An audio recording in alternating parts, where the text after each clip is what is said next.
Ahora veamos al tercer filósofo existencialista y su posición frente al sentido de la vida. Jean-Paul Sartre y su existencialismo ateo. Bienvenidos.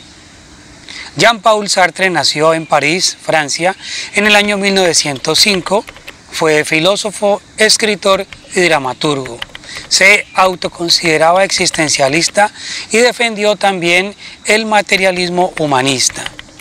En su gran obra La náusea de 1938, aunque es una novela, el autor expone sus ideas filosóficas sobre la existencia, presentando al protagonista Roquentin como aquel ser humano que experimenta la vida como algo repugnante que le provoca náusea debido al sinsentido que encuentra en la existencia.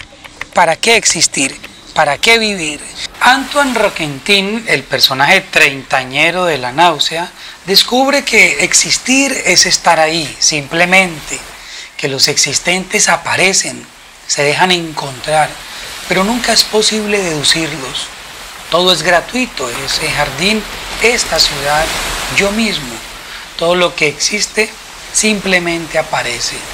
Sartre describe lo que es la náusea cuando pone en boca del protagonista la siguiente frase: la náusea no me ha abandonado y no creo que me abandone tan pronto, pero ya no la soporto, ya no es una enfermedad ni un acceso pasajero, soy yo. Se puede constatar en esta afirmación que la existencia es parte de él mismo, es decir, Roquentin se descubre como alguien que existe porque tiene la capacidad de darse cuenta de su existir, pero que percibe su existencia como una enfermedad que permanece siempre presente, es decir, su existencia le causa vértigo debido a que también se enfrenta a la no existencia, a la nada.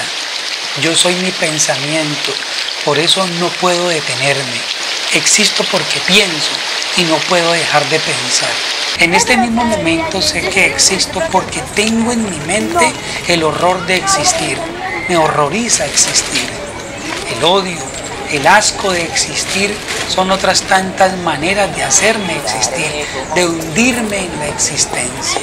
El término angustia es abordado por Sartre como telón de fondo en su novela.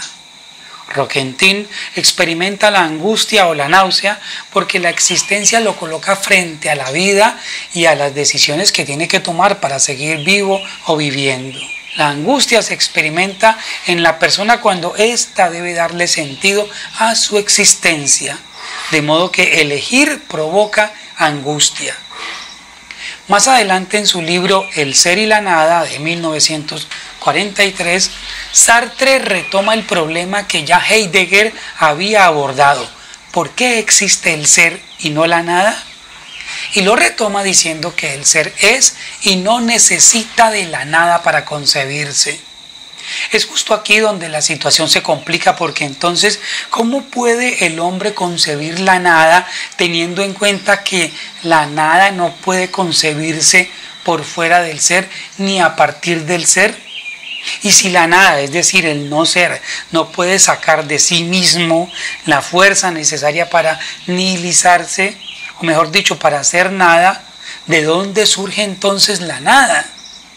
Pues Sartre va a concluir que la nada necesita de un ser que sea capaz de nihilizarla y que ese ser es el hombre.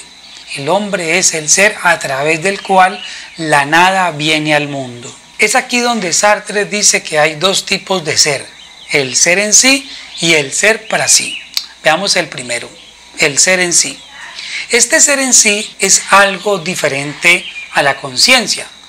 La conciencia es intencional, es decir, es conciencia de algo, pero ese algo no es la conciencia o no es conciencia. A ver, por ejemplo, el ser humano es consciente de que tiene una mascota, pero la mascota no es consciente de nada. En este caso, la mascota sería el ser en sí, mientras que el ser humano que tiene conciencia es el ser para sí. Podemos decir entonces sobre el ser en sí tres cosas. Primero, que el ser es decir, en el caso de la mascota, pues que existe. Segundo, que el ser es en sí, es decir, que no tiene conciencia. Y tercero, que el ser es lo que es decir, que la mascota ya es todo lo que va a ser. Por el contrario, cuando nos referimos al ser para sí, esto quiere decir dos cosas. Primero, que es lo que no es decir, que el ser humano no siempre es lo mismo. Y segundo, que no es lo que es decir, que el ser humano es siempre proyecto, algo que aún no es todo lo que puede ser. Entonces el ser humano es fundamentalmente un proyecto. Proyecto porque está sin hacer y ha de hacerse. Proyecto porque está arrojado hacia un futuro que depende de su decisión y que por lo tanto es creación suya. Aunque el existencialismo ha sido señalado como una teoría materialista, quietista y pesimista, Sartre, en su obra El existencialismo es un humanismo, plantea al contrario que el existencialismo mira a la vida con optimismo, pero eso sí, centrado en lo que el hombre decide hacer y hacer. El hombre es el único que no solo es tal como él se concibe, sino tal como él se quiere y como se concibe después de la existencia, como se quiere después de este impulso hacia la existencia. El hombre no es otra cosa que lo que él se hace.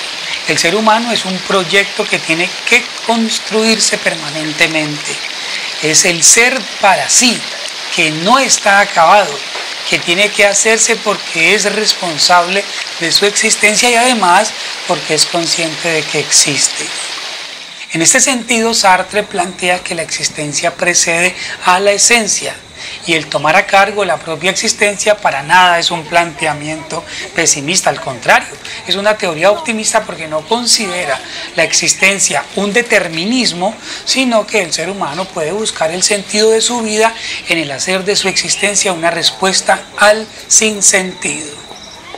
El existencialismo tampoco raya en ser una propuesta subjetiva en extremo.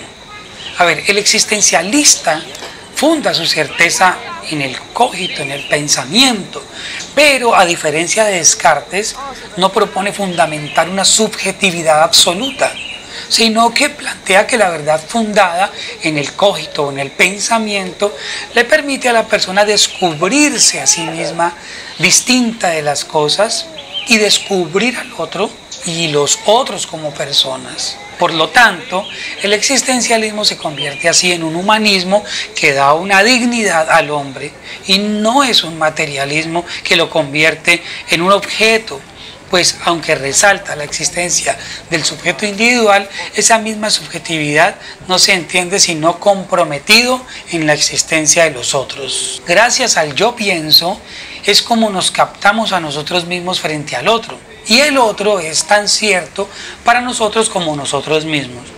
De modo que el hombre que se capta directamente por el cogito o por el pensamiento, descubre también a los otros y los descubre como la condición de su existencia. Sartre considera que el hombre es angustia porque tiene que elegir libremente. Y eso implica compromiso consigo mismo y con la humanidad entera, ya que al elegir no solo se elige a sí mismo, sino a toda la humanidad en él representada. Pero, ¿qué se entiende por angustia? El existencialista suele declarar que el hombre es angustia. Esto significa que el hombre se da cuenta de que es no solo lo que elige ser, sino también lo que elige para la humanidad entera. Es decir, el hombre es como un legislador. Esta es una gran responsabilidad ante la cual el ser humano no puede permanecer pasivo. La angustia no impide obrar al hombre que elige, pues está inmersa en el mismo obrar del ser humano. Porque el hombre es libre de decidir y en la misma decisión se encuentra presente la angustia. Por lo tanto, el existencialismo no es una teoría que promueva el quietismo. El existencialismo ateo de Sartre considera que Dios no existe. Y eso provoca que el ser humano tome conciencia de que está solo. Y por ello el hombre está condenado a ser libre. Condenado porque pues, no se ha creado a sí mismo. Y sin embargo, por otro lado, libre porque una vez arrojado al mundo es responsable de todo lo que hace. El hombre debe asumir su existencia libremente y solo por el hecho de estar en el mundo se ve obligado a crearlo, a construirlo, a inventar, por ejemplo, los valores para la humanidad, teniendo presente que los valores religiosos o metafísicos no son viables por cuanto Dios no existe. Eso también quiere decir que la vida a priori no tiene sentido. Mejor dicho, antes de que el hombre viviera, la vida no era nada. Por eso es que le corresponde al humano darle sentido. La gran responsabilidad pues que tiene el ser humano frente a sí mismo, frente a los demás y al mundo es tremenda y de suma importancia. Pues es allí en donde pone en juego su libertad para darle sentido a la historia, a su historia y a su proyecto. Muchas gracias por habernos acompañado en esta serie de videos sobre el existencialismo. Por supuesto que quedan muchos asuntos pendientes, trataremos de abordarlos en el futuro. Muchas gracias, chao.